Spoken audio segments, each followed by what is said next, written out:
Bonjour à tous, bienvenue pour le premier live de Watch Up. Watch Up, c'est comme c'était marqué là juste à l'instant, le magazine des startups et de la nouvelle économie. Un magazine que j'ai le plaisir de présenter pendant 1 heure avec Benjamin Vin. Où est-ce qu'il est ? Ah, il est de l'autre côté. Salut Benjamin. Parce qu'il fait tout cet homme-là, il est de l'autre côté de la vitre. On a décidé de changer un petit peu, c'est-à-dire qu'il va faire à la fois le co-animateur, il va aussi servir les cafés en coulisses et puis il va faire aussi la régie, il va faire absolument tout. Ça va Benjamin ? Ça va Bertrand ? Ouais, on a plein de trucs à raconter ce soir, il y a vraiment des histoires assez sympas à raconter. Donc la petite heure qu'on a devant nous en live, que vous pouvez d'ailleurs commenter sur Watch TV, donc le compte Twitter Watch TV, ou bien sur Watch Up, il y a un compte Twitter également, vous les trouvez facilement. Vous pouvez intervenir là-dessus et avoir une forme d'interactivité donc avec nous. Et pendant 1 heure, on va discuter de pas mal de choses. On parlera de feedbacks, on parlera de brand content avec Olivier Binisti, on va parler de ce qui se passe en Afrique de l'Ouest avec Abdoulaye Diagne, ça sera dans quelques minutes. Et puis on parlera également de YouBooks qui vient de lever de l'argent, tout comme d'ailleurs Feedbacks. Tiens, Feedbacks est avec nous déjà. Salut Samuel Manassé. Bonjour, bonsoir. Ça va bien ? Ça va super. Bah oui, ça va bien pour Feedbacks, qui vient de lever un peu plus de 200 000 euros, c'est ça ? C'est ça, ouais. On vient de conclure notre première levée de fonds, on est très contents. On a parlé de vous récemment, vous êtes qualifié de profil de confiance. En fait, l'idée en 2 mots, on va rentrer dans les détails un peu plus tard, c'est qu'avec Feedbacks, tous les avis positifs, ou peut-être négatif, on en parlera aussi, qu'on peut avoir sur soi-même. Bref, tout ce qui fait qu'on a un profil de confiance sur Internet et qu'on est quelqu'un de sérieux, par exemple sur Airbnb parce qu'on est allé chez l'habitant, par exemple dans covoiturage.fr parce que, ou Blablacar parce qu'on a été dans une voiture ou qu'on a conduit une voiture, tout ça on l'agrège pour en faire une sorte de profil de respectabilité, pour dire voilà, je suis quelqu'un de bien et je peux le prouver par différents biais, et tout ce profil-là, on peut le remettre ensuite sur des sites, c'est un peu ça l'idée. C'est exactement ça l'idée. On permet à tout à chacun de rassembler sur un profil unique l'ensemble des notations, des commentaires, des évaluations qu'ils ont reçus sur des sites aussi divers que eBay, Airbnb, Covoiturage. Dès qu'il y a eu une transaction entre 2 internautes, en général, il y a un commentaire, une évaluation. Nous, on permet à chacun de prendre possession de sa réputation, de l'agréger sur un profil unique et ensuite de le partager à chaque fois qu'on veut faire une transaction avec un autre internaute. Bon, on va détailler tout ça. Tu crois que tu es honnête, toi, Benjamin ? Parce que là, maintenant, avec un site comme ça, c'est fini. Si jamais tu fais une crasse sur Internet, ça peut se savoir peut-être. Et ça peut se retrouver partout. Maintenant, je vais pouvoir vérifier. Oui, il va falloir faire gaffe un petit peu. Et puis, à ma gauche, on se croirait sur un ring de boxe, c'est Hélène Mérillon. Bonsoir Hélène. Bonsoir. Hélène Mérillon est encore plus contente, 2 fois plus contente, 2 fois et demie plus contente que Samuel, puisqu'elle a levé, et c'est annoncé depuis aujourd'hui seulement, d'où l'intérêt d'être en live, une levée de 530 000 euros pour YouBooks. C'est ça, hein, 530 000. Hélène.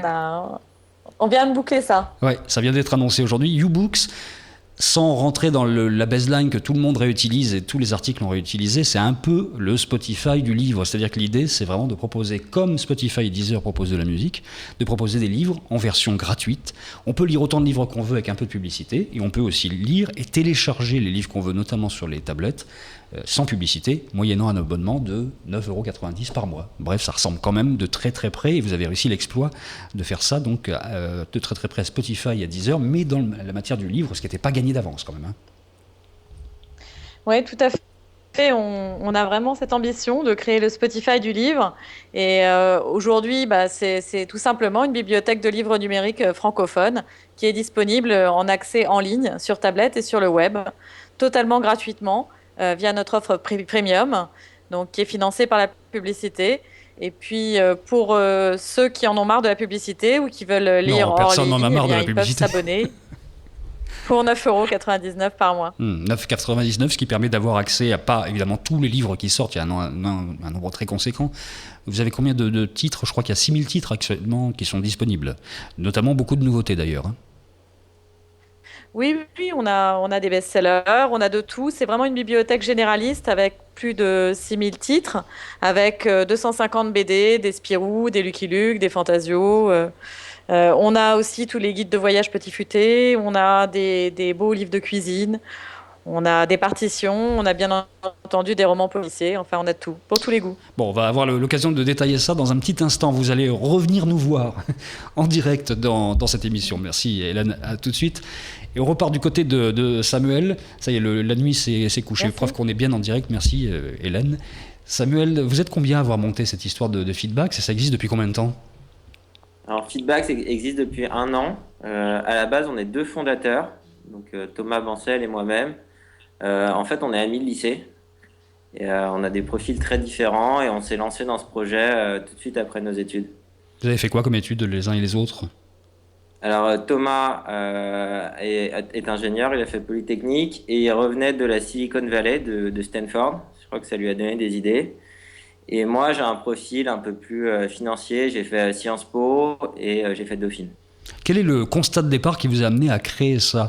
D'abord, le nom feedback, il est assez génial, parce que feedback, évidemment, ça rappelle la musique. C'est un effet en matière de musique, mais là, pour le coup, c'est feed, F-I-D. Là, pour le coup, vous avez une idée qui a germé de quelle façon au départ?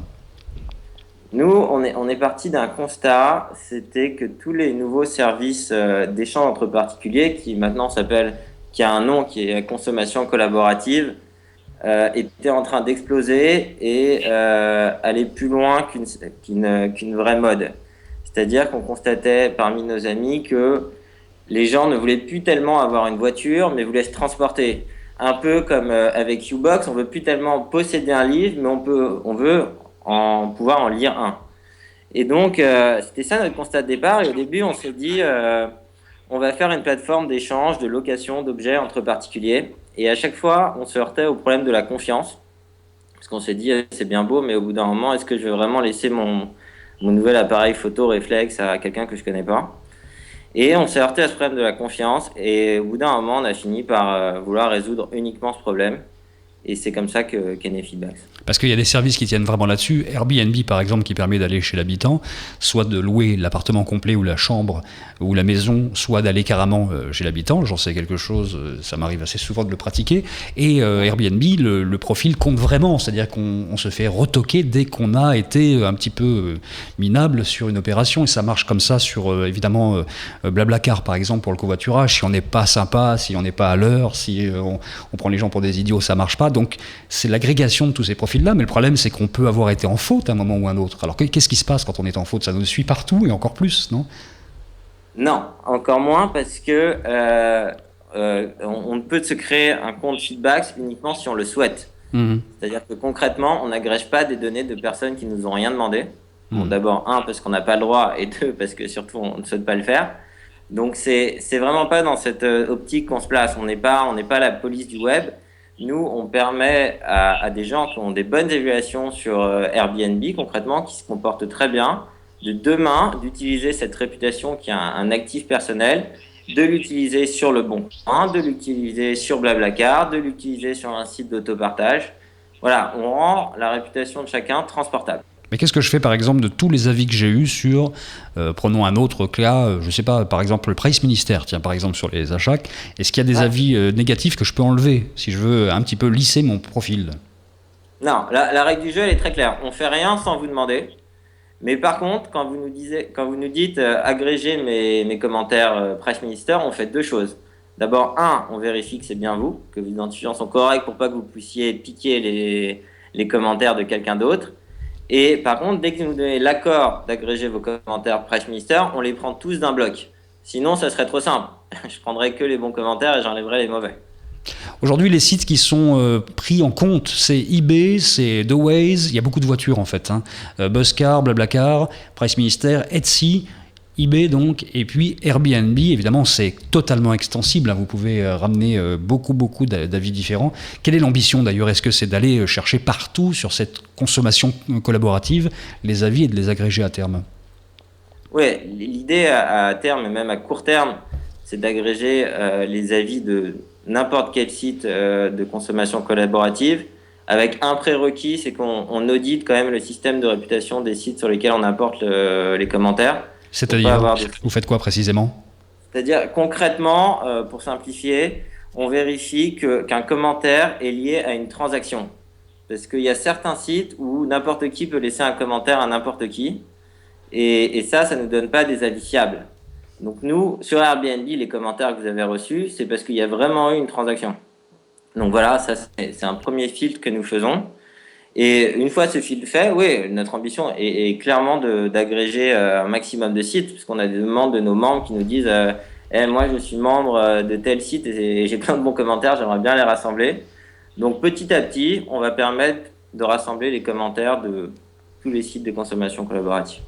Et ensuite, comment est-ce qu'on fait pour récupérer tout ça et le réinjecter finalement dans les différents sites eux-mêmes, en améliorant finalement sa réputation dans chacun de ces sites-là? Ouais, donc ça c'est la deuxième étape. Donc voilà, aujourd'hui vous pouvez vous constituer un profil. L'idée après c'est de pouvoir le partager facilement.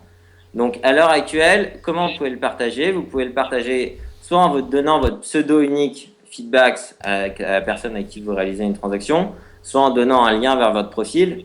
Mais l'idée c'est d'aller beaucoup plus loin. Et très prochainement, on va conclure des partenariats avec de nombreuses places de marché afin d'intégrer Feedbacks au cœur de leur système de réputation. Donc, demain, vous utilisez Airbnb ou un autre site, vous aurez probablement un espèce de bouton Feedbacks Connect, qui est l'équivalent d'un Facebook Connect, sauf qu'au lieu d'importer votre nombre d'amis, vous importez le nombre de commentaires vérifiés que vous avez déjà obtenus. Et votre réputation, vous pourrez l'utiliser complètement sur chacune des plateformes. Est-ce qu'il y a un site équivalent déjà aux États-Unis? On a un site équivalent, du moins un concurrent aux États-Unis qui s'appelle Trust Cloud. Trust comme confiance et cloud comme nuage. Il a exactement la même ambition. Il marche très bien, on a eu extrêmement confiance dans les nuages depuis 6 mois, donc c'est une blague. C'est pour la météo. C'était pour la météo, oui. C'était la petite blague qui est censée détendre et on est en direct, poum poum. C'est de leur faute, les nuages en France. Ils ont exactement la même ambition que nous, c'est-à-dire créer de la confiance sur les places de marché. Mais là où nous, on se concentre uniquement sur le track record, vous pouvez le noter, eux, ils essayent de créer une identité globale. Vous allez vous allez vérifier votre adresse, vérifier votre numéro de téléphone, lier votre compte Facebook et lier votre compte LinkedIn. Ils n'ont pas cette technologie d'importation des commentaires que nous avons. Donc voilà, c'est deux approches différentes. Ils créent de la confiance en créant une identité unique, là où nous, on se concentre uniquement sur le track record pour une raison simple qui est préserver l'anonymat de nos membres. Parce que ça a été quand même malgré tout la première question. Vous êtes bien gentil, mais si je me comporte mal, ça va se voir partout. Ben oui. Nous, évidemment, nous, on s'est tout de suite confrontés à cette problématique et les gens sont protégés sous leur pseudo. Sur Feedbacks, on ne demande jamais votre nom. C'est-à-dire que demain, quand je vais taper Bertrand Lenôtre sur Google, je pourrais pas voir que vous êtes fait un petit week-end sur Airbnb à Saint-Malo. Ça regarde personne. Vous n'êtes pas obligé de le dire, enfin franchement, on est en direct. Non, c'est une blague. Et donc vous serez voilà, mais c'est vraiment contre ça qu'on a voulu se Non mais ça c'est prémunir, bien, c'est bien c'est parce pour que ça qu'on a développé toute la techno. Parce que sinon ça peut devenir carrément piégeux pour des personnes qui se retrouveraient avec une accélération finalement des choses qu'on n'a pas envie de voir sur internet, ce qui est quand même l'inverse du jeu que vous voulez pratiquer. Ouais, c'est vraiment ça, on a vraiment mis un mur entre votre vie réelle, donc votre vie avec vos amis sur Facebook et votre vie de consommateur. Si demain vous revendez le cadeau que je vous ai offert à Noël sur Price Minister, personne ne sera au courant. Tu vois, Benjamin, quand tu fais des soirées au Lapin Rose, sur le site lapinrose.fr, on peut avoir des avis sur tes pratiques et personne ne sera au courant si on n'a pas ton pseudo. C'est bien quand même. Ah bah, ce qui est sûr, c'est que tu es bien Bertrand Lenôtre. Ça, c'est la seule chose dont je suis sûr. Et encore, ça reste à prouver, tout ça. Restez avec nous, Samuel. On va continuer à discuter dans un instant. On a d'autres invités dans cette émission qui est Watch Up, donc l'émission... le magazine live pendant 1 heure autour des startups de la nouvelle économie. On va découvrir ce qu'est le brand content un tout petit peu plus tard, ou peut-être maintenant, d'ailleurs je ne sais pas, c'est live. Qu'est-ce qui est là finalement? Ouais, on peut faire une petite virgule, comme on dit. Petite virgule, allez, soyons fous.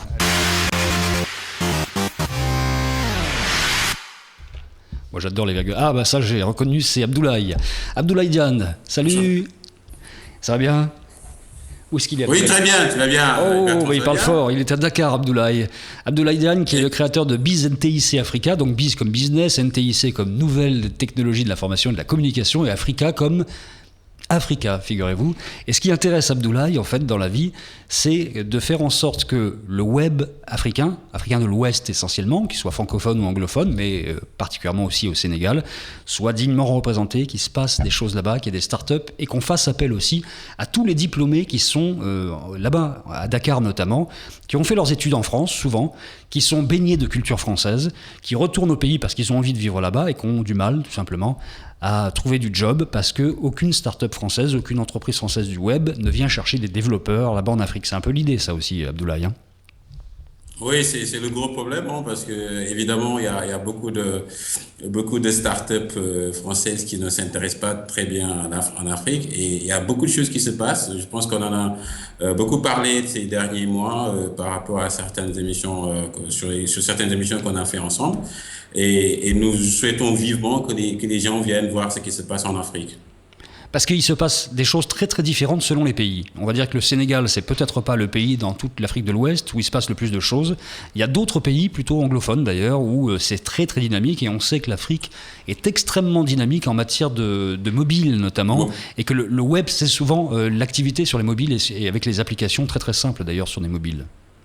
Oui, absolument, absolument. C'est vraiment c'est d'ailleurs, je pense, au niveau mondial, il y a une percée de mobile extraordinaire au niveau de l'Afrique, et ça diffère d'un pays à un autre en termes d'innovation autour de ce device, hein. Donc, vous avez les pays francophones d'Afrique subsaharienne, donc, qui sont beaucoup moins en avance par rapport aux pays de l'Afrique de l'Est. En l'occurrence des pays comme la Tanzanie, le Kenya, et en plus au niveau de l'Afrique du Sud aussi, donc où ça se passe beaucoup de choses au niveau du mobile. Mais en tout état de cause, on peut vraiment espérer des lendemains meilleurs autour des innovations autour du mobile en Afrique. Ça c'est vraiment, c'est indéniable, hein. Ouais, est-ce qu'il commence à se passer des choses, j'ai l'impression, parce qu'il y a des événements qui commencent à se dérouler. D'ailleurs, toi, tu es en train de co-organiser, d'organiser même carrément un événement qui aura lieu dans quelques mois à Dakar, qui va réunir Absolument. ceux qui font le web là-bas. Et il a déjà un nom, cet événement? Oui, absolument. Donc, c'est un événement que nous envisageons d'organiser à Dakar à partir du mois de décembre prochain. Donc, nous permettre un peu une plage pour les préparatifs et tout, qui s'appelle le FIMA. Le FIMA, c'est le forum sur les innovations autour du mobile en Afrique. Et nous avons déjà des parrains au niveau de l'Hexagone qui se manifestent, en l'occurrence M. Gilles Babinet qui qui a accepté gracieusement de parrainer cet événement. Et présentement, on est en train de driver les préparatifs au niveau avec l'ARTP, qui est l'agence de régulation des télécommunications au niveau du Sénégal, le ministère de l'économie numérique aussi, donc qui veut nous accompagner dans ce projet. Et bon, voilà, ce que nous voulons, nous, c'est véritablement de créer un écosystème numérique assez dense au niveau du Sénégal en particulier et de l'Afrique en général, pour que véritablement les gens s'intéressent de plus en plus pour développer des business autour. Donc, c'est un peu l'objectif de ce forum qu'on envisage d'organiser au mois de décembre prochain. Il y a déjà des personnalités françaises d'ailleurs du web qui ont accepté de venir participer à ce FIMA, voire même d'être parrain. Alors je ne sais pas si on peut déjà annoncer ça, mais en tout cas, il y a une accroche et un intérêt pour ce sujet-là. Oui, absolument. On a déjà la participation effective qui nous a notifié cela, M. Gilles Babinet, qui est déjà le représentant de la France au niveau de l'Union européenne pour le numérique, donc qui va nous épauler un peu au niveau de l'organisation de cette manifestation et participer vivement à l'animation de cette manifestation. Et on attend aussi d'autres grands noms du mobile en Europe, donc pour essayer de voir quelle est la jonction qu'on peut faire au niveau des business autour du mobile en Afrique, avec déjà ce qui se fait déjà au niveau de l'Hexagone et au niveau de l'Europe en général. Attention, roulement de tambour, on va poser une question de l'autre côté de la vitre. Oui, Abdoulaye, j'ai l'impression que vous êtes très soutenu, y compris au niveau gouvernemental. Enfin, en tout cas, la structure gouvernementale sénégalaise vous accompagne beaucoup, j'ai l'impression. Oui, écoutez, je ne dirais pas qu'ils nous accompagnent beaucoup, mais je pense qu'on est en train de leur mettre la puce à l'oreille. On essaie de les secouer un peu parce que il faut dire que c'est un peu difficile au niveau de l'écosystème numérique sénégalais, parce qu'il y a pas, c'est pas encore très bouillonnant comme dans d'autres pays. Mais bon, nous avons des acteurs, on n'est pas très nombreux. Bon, pour essayer de faire, d'engager un peu l'État sénégalais dans ces manifestations-là. Bon, j'ai rencontré, je pense, il y a lundi dernier, un représentant de la RTP. Je pense ils vont nous accompagner dans ce projet. Et le ministère de l'économie numérique est très enthousiaste aussi de piloter aussi, de nous accompagner aussi dans ce projet de FIMA. On va faire un petit tour avec toi, Abdoulaye, de 2-3 actus qui ont marqué un peu la dernière semaine, les derniers jours en Afrique de l'Ouest notamment. Il y avait notamment à Dakar CodeCamp, qui était donc la preuve qu'il se passe des choses de façon plus structurée depuis quelques temps aussi du côté de Dakar. Et il n'y a pas que Dakar d'ailleurs, parce qu'il y a Thiès qui est un haut lieu aussi. Il y a plusieurs hauts lieux en fait où l'économie numérique se développe au Sénégal. Et là, c'était un rendez-vous tout récemment, sur l'open data en Afrique. Ça a donné quoi ? Oui, c'est ça. Donc, c'est un événement qui s'est tenu le 29 juin dernier. Donc, c'était à l'École supérieure polytechnique de Dakar. Donc, c'est la 4e édition du CodeCamp. Donc, ils ont réuni les professionnels du secteur. Donc, pour échanger des pratiques au niveau des TIC, donc en termes de développement mobile et tout, parce qu'il faut savoir aussi que l'avenir de l'Afrique, surtout avec la percée du mobile, c'est toutes les applications mobiles localement. Donc, je ne parle pas des applications qui sont dans les App Store, les applications en fait qu'on connaît habituellement dans le monde, mais c'est véritablement des applications faites maison qui respectent un peu un environnement sociétal. Et on veut vraiment développer, nos applications locales africaines, sénégalaises en particulier, pour qu'il y ait un certain impact sociétal. Maintenant, le problème qui se pose un peu dans cet écosystème, c'est un peu la percée du mobile, des smartphones, qui n'est pas encore cela. Parce que les gens, ils possèdent des téléphones portables bas de gamme. Donc, on est en train de réfléchir pour voir comment amener les gens à peut-être adopter des smartphones. Bon, il faudra peut-être des business, ou bien le gouvernement les subventionne ces smartphones-là. On est en train de voir le business model qu'on peut mettre en place pour que les smartphones soient plus accessibles au plus grand nombre. Et la percée, en fait, de la pénétration de l'Internet, donc qui n'est pas encore ce qu'on attend encore pour que ces applications puissent connaître des jours meilleurs. Bon, on est en train de travailler tout autour de tout ça, mais nous espérons qu'avec toutes ces manifestations, tous ces événements concrets, on permettra vraiment de sortir, de permettre un peu au grand nombre de pouvoir disposer de smartphones et convaincre les autorités de permettre aux gens de se connecter plus facilement à Internet. Oui, parce que derrière tout ça, évidemment, il y a toute l'idée de la monétisation des applications. Parce que demain, les smartphones vont investir ce marché africain de plus en plus et qu'il va falloir trouver aussi de l'argent en retour des investissements. Parce que c'est vrai que l'Afrique s'est habituée à développer des applications sur des mobiles, alors vraiment des mobiles bas de gamme, de chez bas de gamme. Et ce sont des applications qui permettent de faire des trucs qu'on n'arrive même pas à faire nous sur les smartphones en Europe. Absolument. Notamment le paiement mobile qui marche extrêmement bien. Et donc il y a un marché qui s'est défini là-dessus. Et autant que ce soit les mêmes acteurs qui construisent les applications qui vont être sur les smartphones demain et gagnent de l'argent avec ça, mais donc il faut un modèle tout simplement et de la monétisation là-dessus, quoi. Oui, parce que bon, vous savez, je pense qu'on en a parlé plusieurs fois lors de certaines émissions. Vous avez des compagnies et des entreprises qui ont un success story, donc qui font un success story présentement en Afrique. Vous avez M-Pesa, donc c'est pour le paiement mobile. Mais malheureusement, les gens ils utilisent les téléphones basiques avec les codes USSD. Mais avec l'avènement des smartphones, une bonne percée de l'Internet, je pense qu'on peut augurer des lendemains meilleurs, surtout au niveau des innovations autour du mobile. Donc nous, c'est notre combat, donc le combat de tous les jours des acteurs du numérique en Afrique, c'est véritablement de faire avancer les choses en termes d'infrastructure, parce que comme je l'ai toujours dit, on est vraiment par un pauvre à ce niveau, parce qu'il n'y a pas vraiment des infrastructures de connectivité très denses, parce que l'essentiel des opérateurs télécoms se focalise sur la voix. Malheureusement, l'Internet n'est pas encore ça. Vous avez des réseaux 3G qui ne sont pas aussi performants. Donc voilà, c'est vraiment le moment ou jamais de vraiment travailler sur l'avènement d'infrastructures de dernière technologie pour permettre une certaine percée d'Internet et l'arrivée des smartphones bas de prix pour que ces smartphones soient accessibles au plus grand nombre de la population africaine. Bon, on ne parle pas que du Sénégal, Abdoulaye. Un petit mot aussi du pays des hommes intègres. Je crois bien que c'est la traduction exacte du Burkina Faso et de Ouagadougou, qui est sa capitale. Il y a un forum à Ouagadougou qui parlait de quoi là tout récemment ? Oui, c'est ça. Donc, c'est un forum qui n'est pas encore, donc, qui va se Qui va tenir se tenir alors, 12, carrément, ouais. ouais, c'est ça. Là, du 10 au 12 octobre prochain, ben, c'est à peu près ce que nous voulons organiser au mois de décembre prochain. Mais bon, je pense que nous, on a voulu segmenter notre forum autour du mobile, mais je pense que ce forum, c'est un forum assez, on va dire un peu général qui va toucher tous les TIC. Donc, c'est pour permettre aux acteurs de pouvoir échanger leurs expériences. Et je pense que c'est des événements comme ça qu'il faudra encourager en Afrique et faire venir des investisseurs. Donc, c'est vraiment le but de toutes ces manifestations et on le voit un peu partout se développer à travers le continent, surtout au niveau de l'Afrique subsaharienne. C'est ça.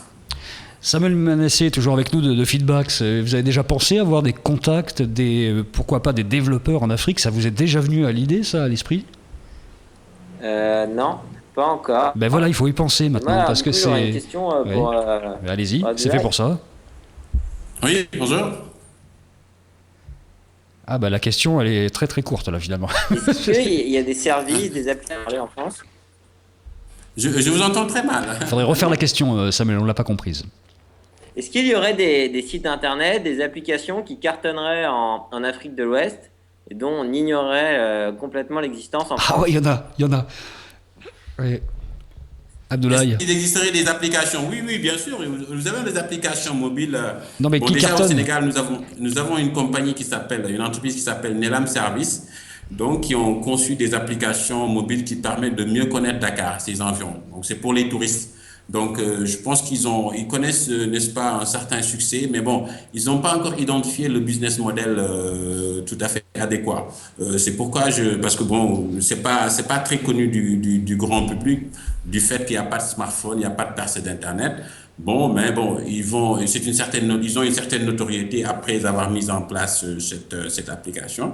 Et d'autres sociétés font appel à Nelam Service pour produire des applications mobiles. Donc, c'est un peu le business model qui est en vogue présentement. C'est de mettre en place une application mobile qui marche bien et que d'autres compagnies ou bien des particuliers font appel à cette entreprise pour faire des applications mobiles. Samuel parlait des applications qui pourraient cartonner en Afrique, qui n'auraient pas encore de succès ou qui n'existeraient même pas en version européenne aujourd'hui. Et on avait parlé il y a quelques temps ensemble d'une application qui s'appelait Cocorico, quelque chose comme ça, qui pour le coup était assez purement africaine, un vrai succès là-bas, et ça n'existe pas en France. Ça disait quoi? Oui, je pense, oui, c'est vrai, il y a Cocorico.com, donc je pense que c'est une application qui a été conçue par des Africains, mais c'est pour permettre de contrôler un peu l'activité du couple, hein. Donc c'était un peu marrant quand on en avait parlé avec Bon, c'est pour savoir si on est cocu, très concrètement, quoi. C'est un peu ça l'idée, quoi. C'est ça. Mais je pense qu'ils sont montés en compétence, hein, au niveau de la mise en place de l'application. Bon, je sais pas, j'ai pas de nouvelles depuis que j'ai parlé un peu avec la dernière fois avec le CIO. Mais c'est des applications qui sont faites en Afrique, mais peut-être pour un public européen, pour des utilisateurs européens, on va dire. Bon, Benjamin s'est réveillé, il avait quelque chose à dire sur Cocorico. J'ai pas tout compris, mais... Non, mais je dis que si on n'a pas de nouvelles, c'est sans doute bon signe. Merci beaucoup en tout cas, Abdoulaye. Tu restes avec nous, on aura l'occasion de réintervenir dans un petit instant. Et on va aller peut-être faire un petit tour, après un petit jingle, on va pas se gêner, on va se mettre un petit jingle carrément, pour parler de brand content.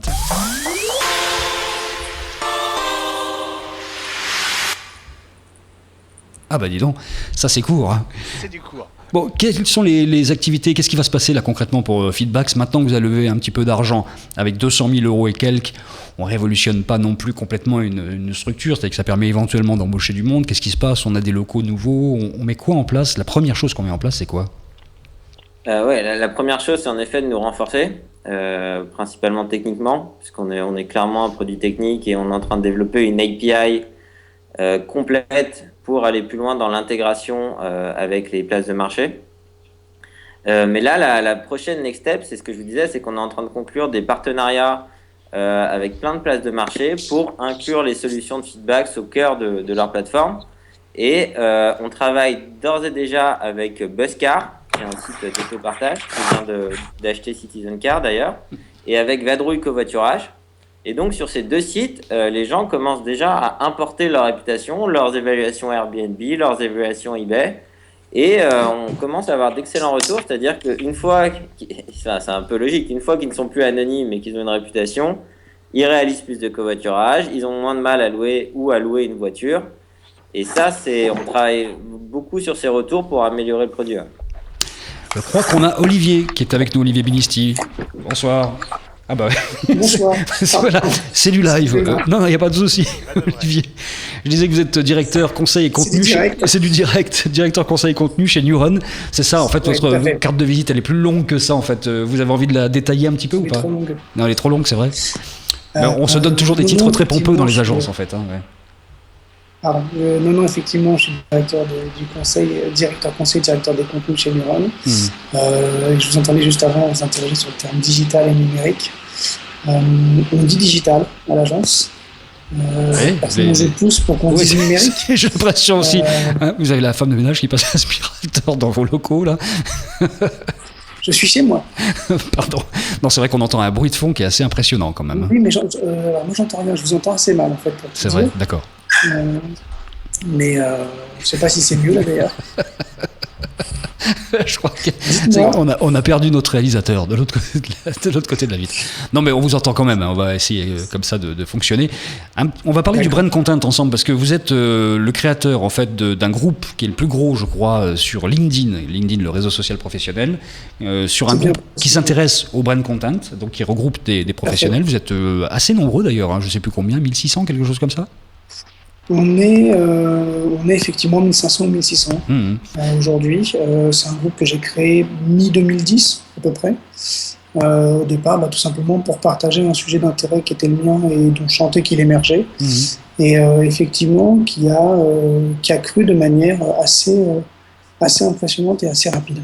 Alors le brand content, c'est un mot qui pourrait être un mot valise, un mot à la mode, un buzzword, comme on dit souvent, parce qu'il y a des mots comme ça qui apparaissent et qui disparaissent aussi vite qu'ils sont arrivés sur Internet.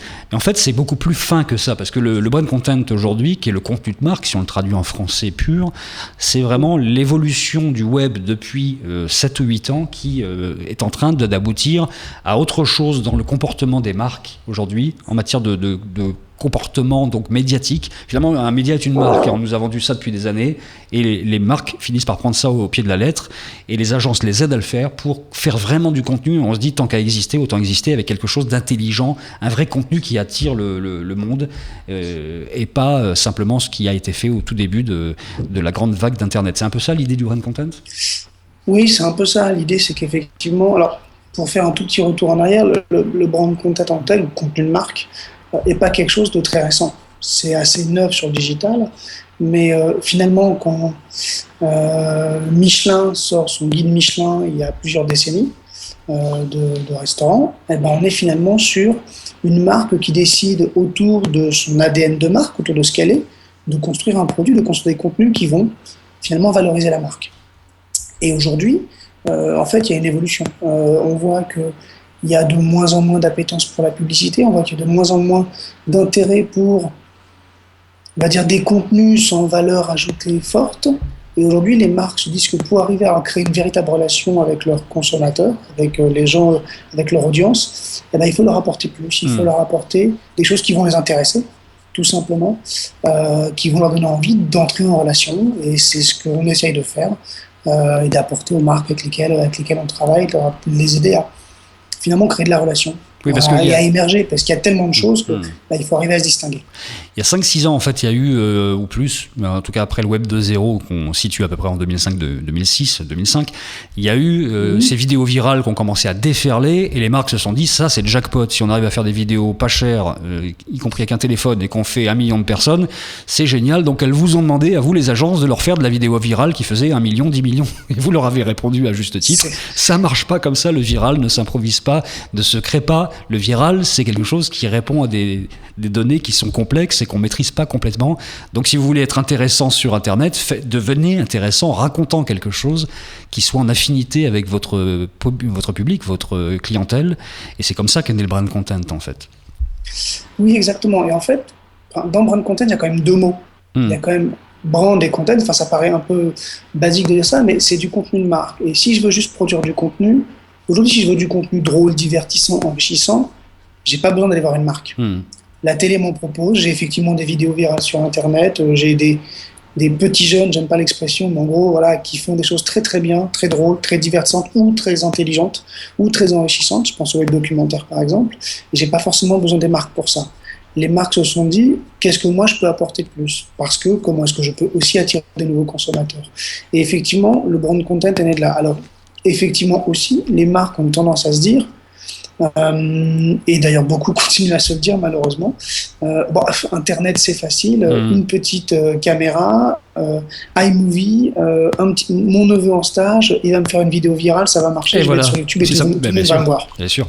Toi qui sais faire de la vidéo et qui connais un peu Internet, tu peux pas nous faire une vidéo qui fasse 5 millions de personnes, Voilà, qui exactement. est celui qui est sur Internet, qui est un peu professionnel là-dedans, qui a jamais entendu ça, il peut me lever la main tout de suite.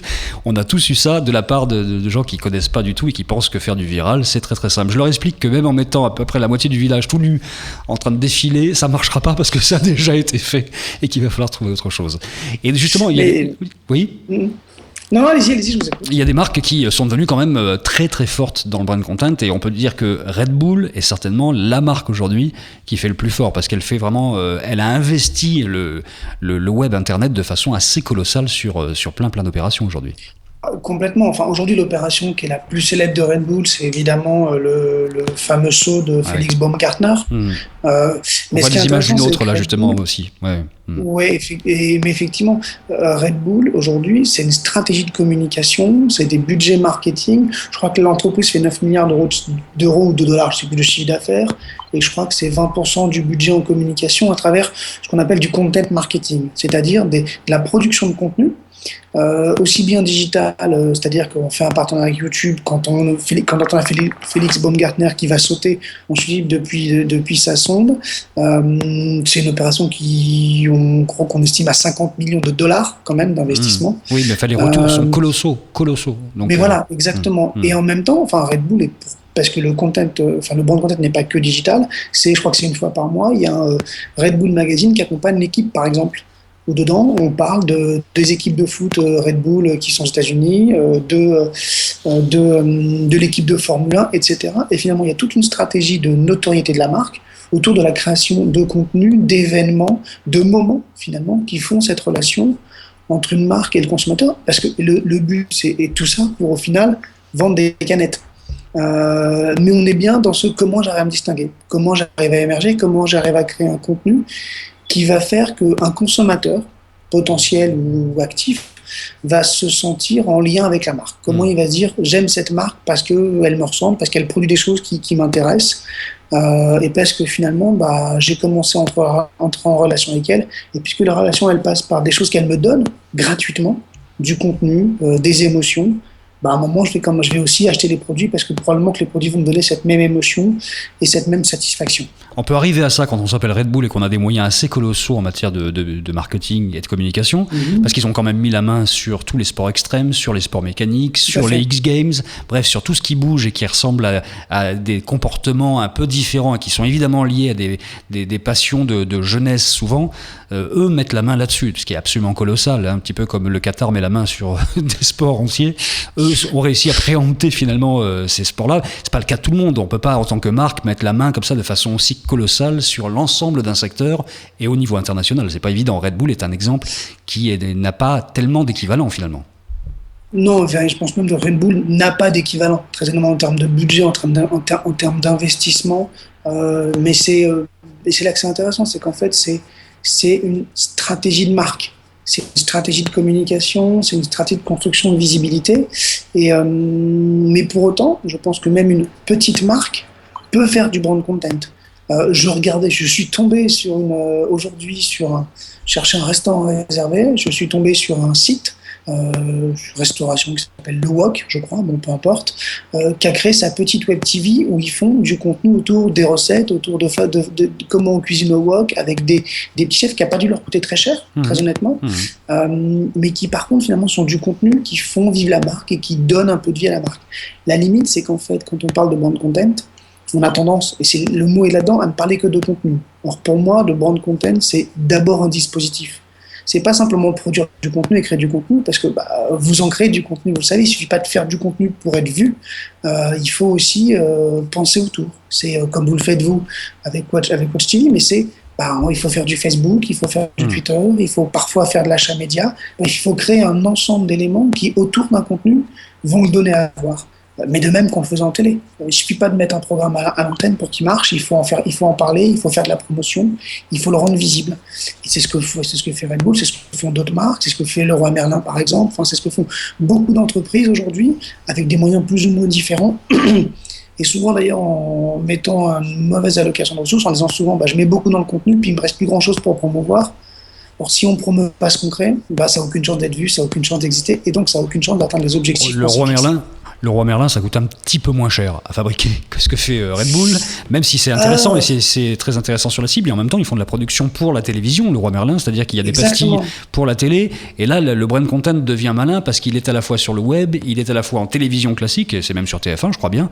Donc, il le positionne très très fort. Il y a une chaîne du côté de chez vous, absolument. Ouais. Et puis après, il y a toute la partie qui se joue sur le web. Est-ce que c'est une opération qui est vraiment réussie, cette association entre télé, web, et puis l'ensemble finalement de la marque présente comme ça à travers ces différents contenus? Alors, c'est réussi au sens où ça crée une réelle et forte exposition pour la marque. C'est-à-dire que finalement, ça dit, moi, Leroy Merlin, mon ADN, ce que je suis, je fais très simple, c'est le bricolage. C'est vous aider à avoir un meilleur intérieur, votre maison et autour de votre maison. Et ce faisant, il se positionne comme un point de convergence autour de cette question-là et autour de cette thématique-là. Et donc, ils intéressent tous ceux qui s'intéressent à cette question-là. Après, la seule limite qu'on a, et on la retrouve dans, 90% des opérations de brand content, c'est qu'en fait, on n'a pas de chiffres. C'est que la plupart des marques disent rarement combien ça a coûté et disent rarement combien ça leur a rapporté. Et donc, comme pour Red Bull d'ailleurs, on en est réduit à faire des estimations, à faire des évaluations, et à essayer de se dire, tiens, là, ça a été plus ou moins rentable. Ce qui fait qu'à un moment, on en revient à faire ce qui est fait en télé, à dire, ok, combien j'ai eu d'exposition, combien de fois ma marque a été vue potentiellement. Sauf que la partie qui manque derrière, c'est on a la quantité, le nombre de vues, est-ce qu'on a toujours la qualité? Et donc, ce que vous disiez, par exemple, pour Leroy Merlin, est-ce qu'on retient ma marque? Est-ce qu'on assimile bien ma marque du côté de chez vous? Voilà, c'est la limite qui peut se rencontrer et qui, en fait, nécessite de faire des études derrière qui sont parfois assez chères, et c'est la partie que, malheureusement, souvent on occulte. Oui, parce que ça se termine souvent par une qualification en termes de j'aime Facebook, en disant j'ai eu 30 000 j'aime Facebook, donc l'opération est réussie. C'est à peu près là-dessus qu'on est content d'avoir fait une opération de brand content. Ça suffit pas toujours, Ça suffit même pas du tout. En fait, il faut faire il faut effectivement faire ce qu'on appelle des études d'impact. Il faut voir si ça a marché. Je prends un autre exemple qui était très intéressant, qui est pas vraiment du brand content, mais qui s'en rapproche. Enfin, pour moi, en tout cas, pas vraiment du brand content. C'est ce qu'avait fait BNP Paribas autour de la web-série qui s'appelait Les Colloques. Voilà. Web-série qui a été créée, qui est en télé. Là où c'est intéressant, c'est que ça aurait pu être fait par une autre banque. Il n'y avait pas de spécificité BNP Paribas en tant que tel, simplement ils ont impulsé ce programme. Et en fait, les chiffres derrière ont été vraiment intéressants. C'est-à-dire que sur les jeunes qui visaient à travers ce type, en gros, on va dire les étudiants et les jeunes salariés, ils ont pu voir qu'ils avaient ouvert plus de crédits jeunes, il y avait plus de visitants, il y avait plus de visites en agence, ils ont eu plus de dossiers ouverts, plus de comptes ouverts, donc ils ont vu un réel impact, ils ont pu mesurer pendant l'impact de la série et du dispositif sur la cible, sur l'audience qui visait. Et donc, il faut le faire, parce que sinon, finalement, on dépense de l'argent pour rien, à part faire plaisir à moi, qui crée ce genre de choses, à un directeur de création, à un directeur d'entreprise. Et tant que ça vous fait vivre, cet argent, il faut comme savoir où ça passe. Il y a une opération qui est absolument géniale. Alors, je ne sais pas dans quel pays ça se passe exactement. C'est quoi? C'est en Thaïlande? C'est où avec une banque? C'est en Thaïlande. On a des images de ça. On va le présenter. Vous avez présenté un peu l'histoire et on voit les images en même temps. C'est absolument incroyable parce que ça, c'est un vrai succès du brand content qui a fait référence dans le monde entier. Regardez déjà, l'endroit est absolument sublime. Un village comme ça planté dans ça ressemble à la baie d'Along un petit peu, mais pour le coup, c'est en Thaïlande. Et ces gamins qui ont envie de jouer au foot, en fait. Exactement. C'est fait par une banque qui est la TMB, qui est une banque thaïlandaise et qui raconte finalement comment c'est des gamins voulant jouer au foot sur une île de Thaïlande où le foot personne n'y joue, on ne sait pas ce que c'est, on n'a pas de terrain. Ils veulent être champion du monde aussi, ils veulent être champion du monde. C'est le gag de départ. Comment ? Ils disent au départ on va être champion du monde et regardez ce qu'ils ont construit, voilà, un terrain de foot flottant.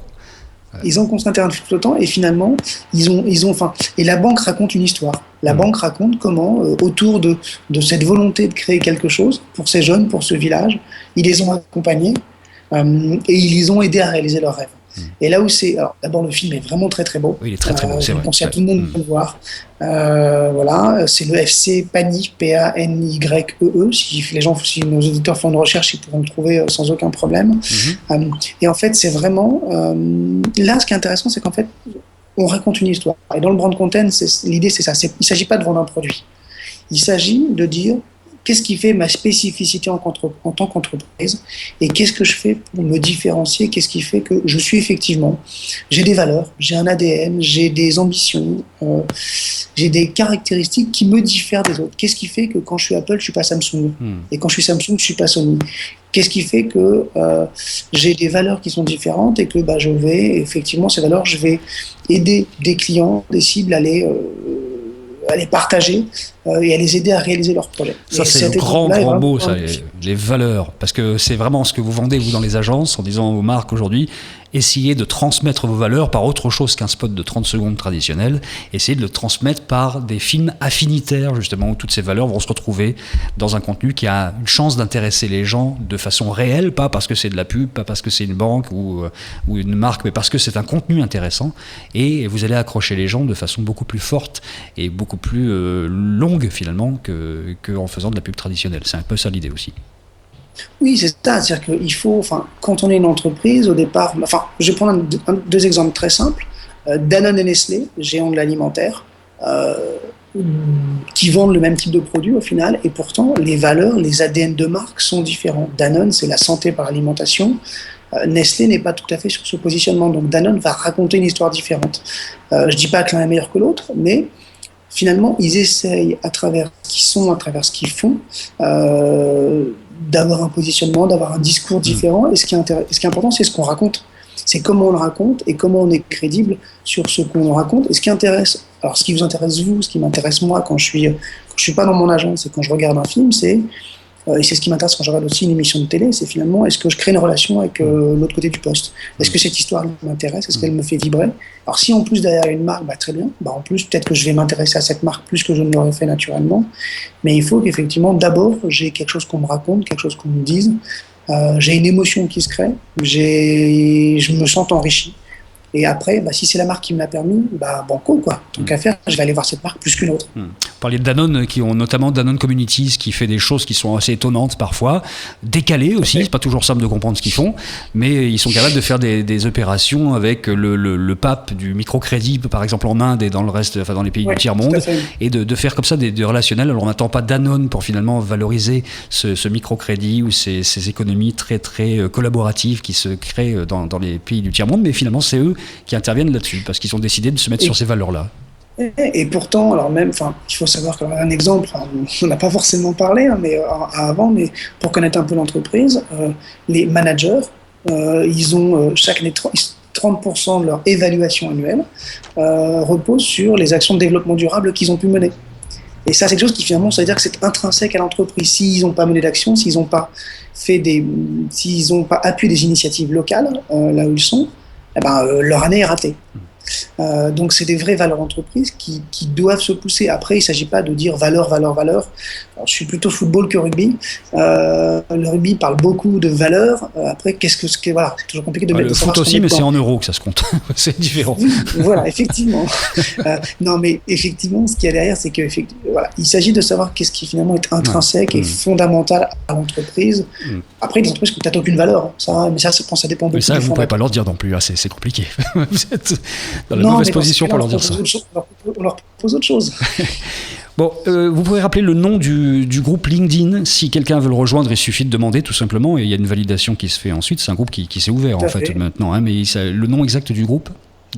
C'est brand content / contenu de marque. Est-ce qu'il y a d'autres endroits où on peut aller jeter un coup d'œil pour avoir plus d'informations sur le brand content également? Oui, il y a pas mal de... Moi j'en ai fait, mais il y a beaucoup d'autres gens qui ont fait des présentations sur SlideShare. Si vous tapez brand content ou contenu de marque, vous aurez beaucoup de présentations intéressantes avec beaucoup d'exemples. Je vous conseille aussi d'aller voir... il y a tous les ans un grand prix du brand content qui montre les dernières créations.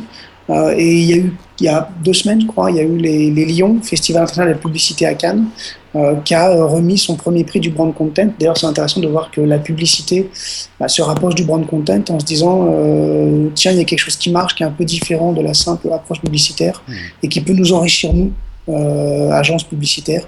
En l'occurrence, nous, on ne l'est pas, mais qui peut nous enrichir, elles, et les amener à imaginer de nouveaux dispositifs, agences publicitaires. Merci beaucoup, Olivier Binisti. Benjamin, rien, je te sens quoi là? Ça y est, tu nous as quittés? Non, pas du tout. Je suis avec Pas vous, du tout. je suis avec vous, Bertrand. Non, mais je trouve ça intéressant. C'est vrai que les marques ont souvent ce réflexe de vouloir un résultat immédiat. Ouais. Et elles réfléchissent pas forcément en termes d'image. Et l'exemple de Red Bull, il est excellent parce que c'est vrai que l'exploit de Bob Gardner, ça contribue à donner une image effectivement d'un fabricant de canettes, voilà, qui est très, très, très, très, qui va bien au-delà de la simple boisson, quoi. Ah oui, c'est sûr que là, ils sont allés légèrement au-delà, oui. Mais bon, ils ont aussi mis 50 millions sur la table. Mais vous me permettez un exemple? Juste un exemple. Alors rapidement, parce que là, on va encore exploser le timing.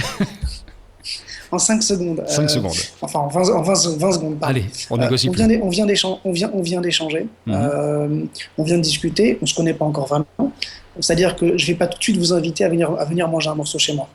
Je suis déçu, là. Si on devient amis, je pourrais vous inviter. La marque, c'est pareil. C'est-à-dire que la marque voudrait avoir un résultat tout de suite. Et quand on entre en relation avec quelqu'un, il faut du temps pour construire une relation. Ça se fait pas en un échange. Et il faut du temps pour construire la relation avant finalement d'inviter la personne chez soi. Et donc, avant d'espérer pour une marque qu'on lui achète quelque chose. Et oui, c'est la preuve même que sur le web, il n'y a pas de baguette magique quand on est une marque pour communiquer avec les internautes et avec ses prospects ou avec ses clients. Il faut mettre un petit peu de sueur là-dedans et un petit peu d'intelligence. Merci beaucoup, Olivier Binisti.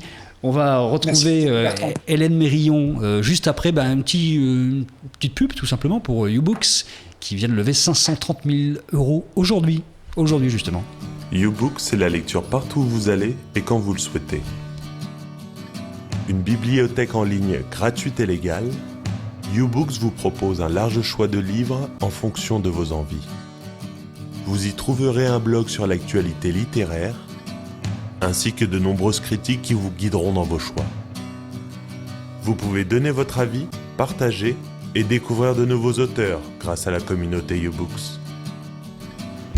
YouBooks, c'est des milliers de livres pour le poids d'une tablette numérique. Inscrivez-vous sur youbooks.fr ou téléchargez gratuitement notre application iPad.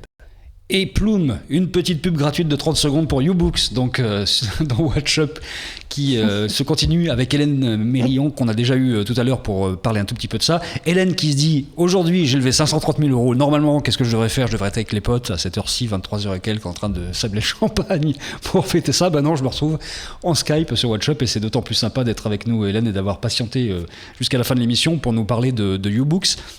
Vous aviez déjà, vous, œuvré dans le web, et notamment via Cocoon, il y a quelques temps. J'ai participé au lancement de la banque Egg en Angleterre. Voilà, c'est une banque en ligne. Et puis, en effet, j'ai créé le site Cocoon, et puis il y a 2 ans, on a fondé le projet YouBooks, avec, dans l'idée, en s'appuyant sur le principe qui est de plus en plus présent dans la culture digitale, qui est qu'on n'a plus besoin d'être propriétaire d'un bien culturel pour en profiter. On le partage avec les autres dans le cloud. Et je rebondis un petit peu sur ce que disait Olivier à l'instant. Je trouve intéressant, les marques voudraient tout de suite convaincre leurs clients d'acheter. Eh bien non, parce que justement le système premium qu'on a mis en place sur YouBooks et qui existe, qui est devenu vraiment un standard maintenant sur le web, le principe c'est gratuit, on peut goûter, on peut essayer, si ça nous plaît, on achète. Et YouBooks, c'est ça le principe, c'est l'accès gratuit aux livres numériques, et donc on essaye, on goûte, si ça nous plaît, on s'abonne, et ça coûte 9,99 € et on a un accès illimité à des milliers de livres. Ça vous dérange si on fait toujours référence à Spotify ou à Deezer pour qualifier votre business, mais en même temps c'est les références qu'on a et qui fonctionnent extrêmement bien sur la musique? Parce que c'est vraiment ça, en fait. Vous avez réussi l'exploit de le faire sur le livre. Oui, bien sûr. Et moi, je suis une grande fan de Spotify. On est tous les trois fondateurs, des grands fans de Spotify. Donc, voilà. Parce qu'en fait, le principe de départ, c'est que on a lancé une offre sur le livre il y a à peu près, donc il y a 1 an exactement. C'était en bêta au début, et puis donc c'est une jeune société. YouBooks, on démarre, mais c'est vrai qu'on a convaincu plus de 70 éditeurs aujourd'hui, des éditeurs français qui nous accompagnent, qui nous font confiance et qui sont partis dans un modèle de distribution qui est très très innovant pour eux, puisqu'on leur propose tout simplement d'être rémunérés à la page lue sur leurs ouvrages. Donc ça n'a plus rien à voir avec la vente d'un livre à l'unité. Voilà. Et ce qu'on propose, nous, si vous lisez des livres numériques, eh bien, vous allez aller sur l'App Store, chercher des e-books, et puis on va vous proposer des e-books entre 10 et 15 euros pièce. Donc ça, les gens ne sont pas prêts à acheter ça aujourd'hui. Nous, ce qu'on leur propose, c'est une alternative à ça.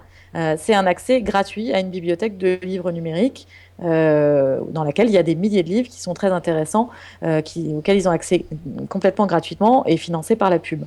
Voilà. Et donc l'innovation U-Book, c'est ça. Nous, le principe et comment ça fonctionne, c'est qu'on partage les revenus avec les éditeurs et ces revenus, on les partage sur la base des pages lues. À mon avis, l'écran de votre PC s'est éteint. Vous aviez une couleur qui était un petit peu maladive, un petit peu bleue avec l'écran, mais c'était un petit peu mieux pour nous. Non, là, c'est pas mal comme ça. Il y a 6000 références de livres à peu près. Il y a 100 000 à peu près utilisateurs aujourd'hui.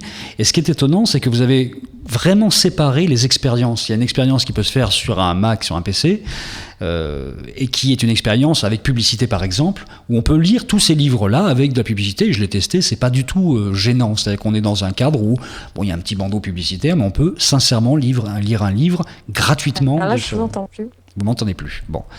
Je disais qu'on pouvait sur un PC lire un livre gratuitement avec un tout petit peu de publicité, ce qui est différent d'expérience lorsqu'on est sur une tablette par exemple avec un abonnement.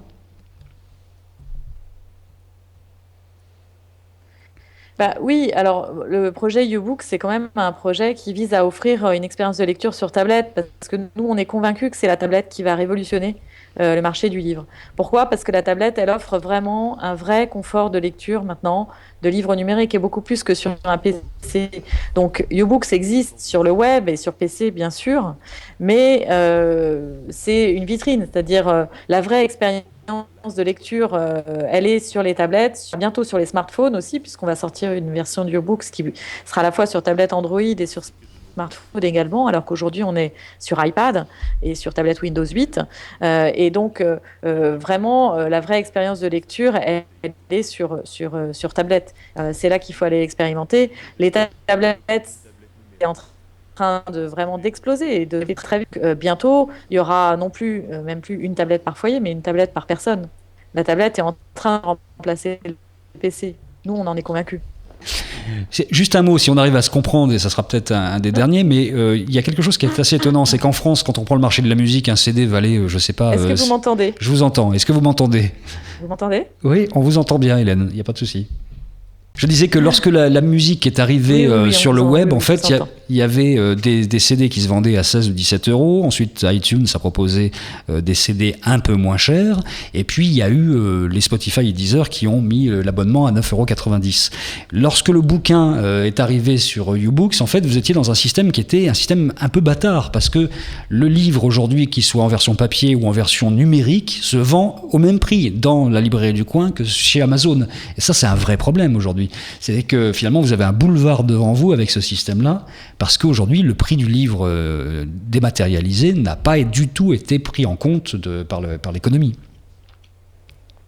Oui, alors il a été un petit peu pris en compte. Le livre numérique, il est environ 15-20% moins cher que le livre papier. Il reste trop cher. Vous avez raison, mais on a surtout un boulevard. Pourquoi ? Parce que c'est ce que les gens veulent. Les gens veulent l'accès au livre comme un service. Enfin, d'ailleurs, ce qu'on a mis en place, c'est pas tellement nouveau. Ça s'appelle une bibliothèque. La bibliothèque municipale, simplement, elle est dans le cloud et elle est accessible à tous. Et c'est ça le principe. C'est pour ça qu'on a un boulevard. C'est parce que finalement, aujourd'hui, on récupère tous les petits moments perdus de la journée avec nos smartphones et tablettes pour pouvoir écouter de la musique, bouquiner ou jouer à des jeux.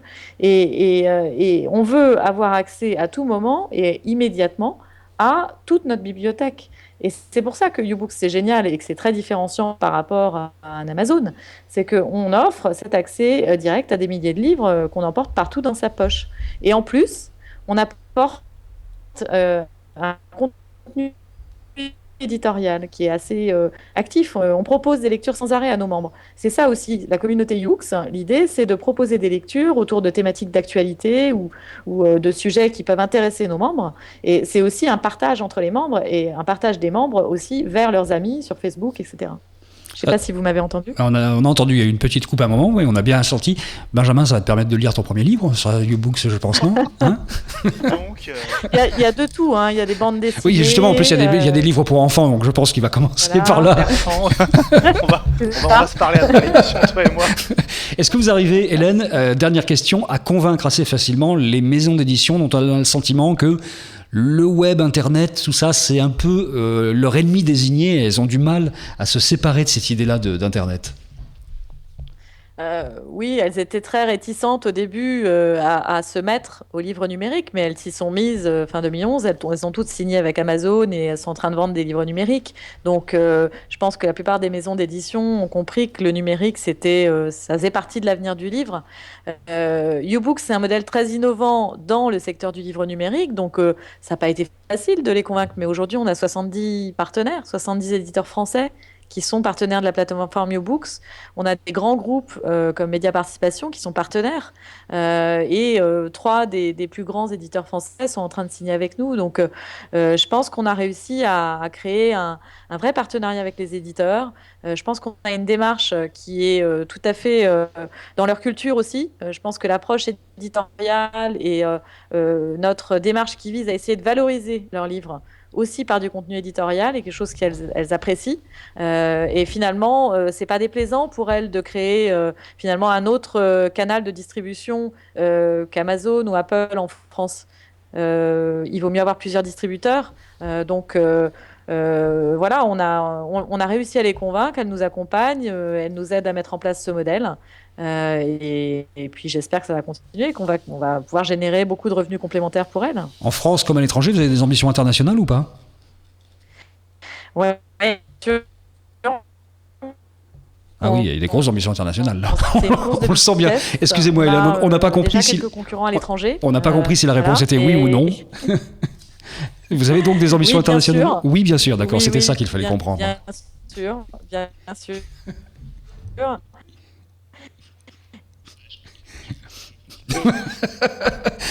Bon. Bien sûr, parce que si on veut être Spotify ou Deezer, il y en aura un, il y en aura deux, il n'y en aura pas 10. Et donc, il faut aller vite à l'international. Et donc, dès 2014, on a prévu d'y aller. Bon, je crois qu'on a épuisé totalement notre stock de connexion Internet. Là, je ne sais pas pourquoi on devait avoir un crédit. Je ne sais pas si Benjamin a tout payé. Enfin, bon, voilà. Ça doit être numéroté normalement. Enfin, on doit avoir deux minutes. Et là, c'est fini. Je pense qu'il faut tu peux remettre une pièce ou pas? Non, c'est conclure. fini. Comme on dit, il faut conclure. Il faut conclure. Bon, on va conclure. Merci beaucoup mille fois, Hélène, d'avoir pris du temps ce soir. Je vous le disais, vous êtes dans une journée un peu faste pour vous, où YouBooks s'est fait remarquer donc avec cette levée de 530 000 €. Et puis, bonne route. On suivra ça de très près parce que je suis persuadé qu'il y a vraiment quelque chose qui se joue là. À bientôt. On se termine sur votre sourire là, qui est un peu figé par l'image malheureusement, mais en tout cas on sait qu'il est là vraiment et sincèrement. Merci à Abdoulaye Diagne, merci à Olivier Benisti, à Samuel Manassé, et puis merci évidemment à celui qui a réalisé de main de maître cette émission live, qui était la première de Watch Up, et on fera ça tout le temps en live les prochaines fois. C'est bien Benjamin Vincent, évidemment. Petit mot de la fin, Benjamin? C'était un plaisir, Bertrand, de te retrouver. Merci à vous. Vous pouvez évidemment participer parce que cette émission sera rediffusée derrière, qu'elle sera podcastée. Vous pouvez participer via Watch TV ou Watch App sur Twitter, bien évidemment. Merci, à bientôt.